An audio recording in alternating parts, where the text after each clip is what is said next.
What does it mean for you to have this opportunity to compete in the Olympics? Well, it's a dream come true. It's my first experience in the Olympics, and I'm very excited to go to it.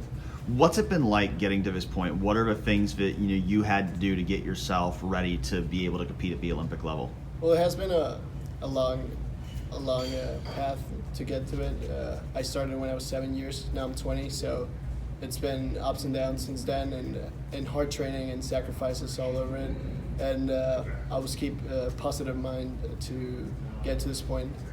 How has Ohio State helped you become a better fencer so that you could be an Olympic level fencer? Well, first of all, my coach here is one of the greatest ever for fencer. So he has helped me a lot with the fencing and just to improve in some techniques that I had to improve to get to this point and to succeed in my career. Hey, you go Austin Ward from Letterman Row. You said you started when you were 7. Yeah. What got you into it? It's not the most common sport in the world, right? Yeah, and I'm from Mexico, so that's kind of Even more, right? Yeah, that's kind of weird.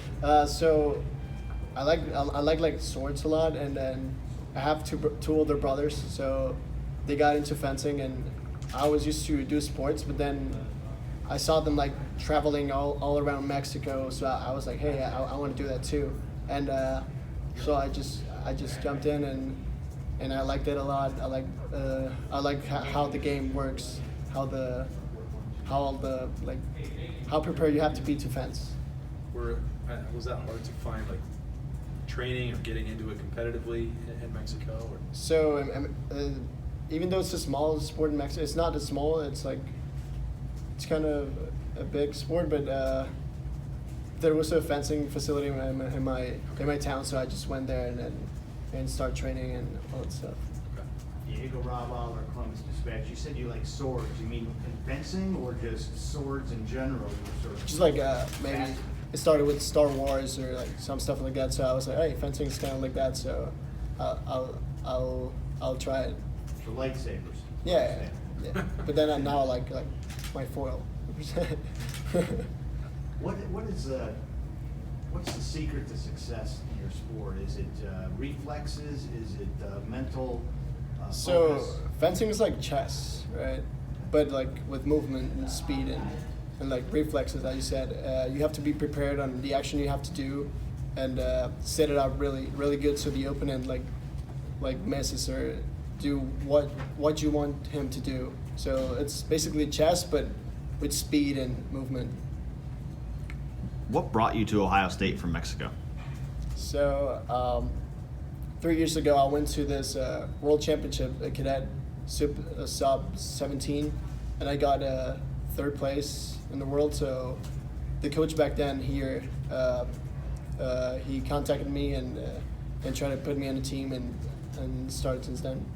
What do you think this Olympic experience can do for you as an Ohio State fencer when you come back here? What do you think you can bring back to the program?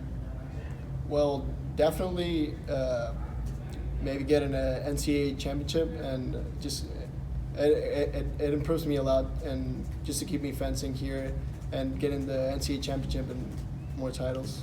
Is there anything different when you're training for the Olympics versus training for an NCAA championship, or do you try to keep everything consistent the same? It's kind of the same, but like the Olympics is a 15 bout touch, so I have to train for that. And in the NCAA, it's a 5 bout touch, it's like 25 bout touch, and then you have the semifinals, which are 15 bouts. So when I go to the NCAA, it should be like more 5 bout bouts than 15. You're representing your country. Obviously, that's the pinnacle there. How much below that is just representing Ohio State at this point for you and the program that you're part of here?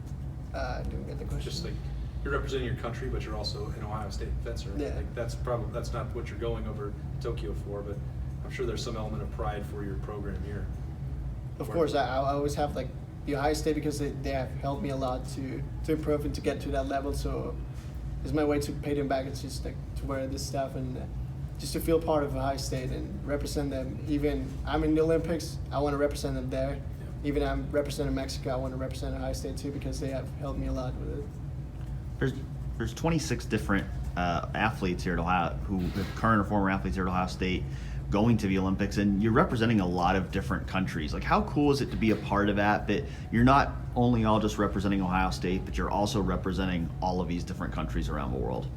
Well, it feels really, really good to be part of the Ohio State Olympians, per se.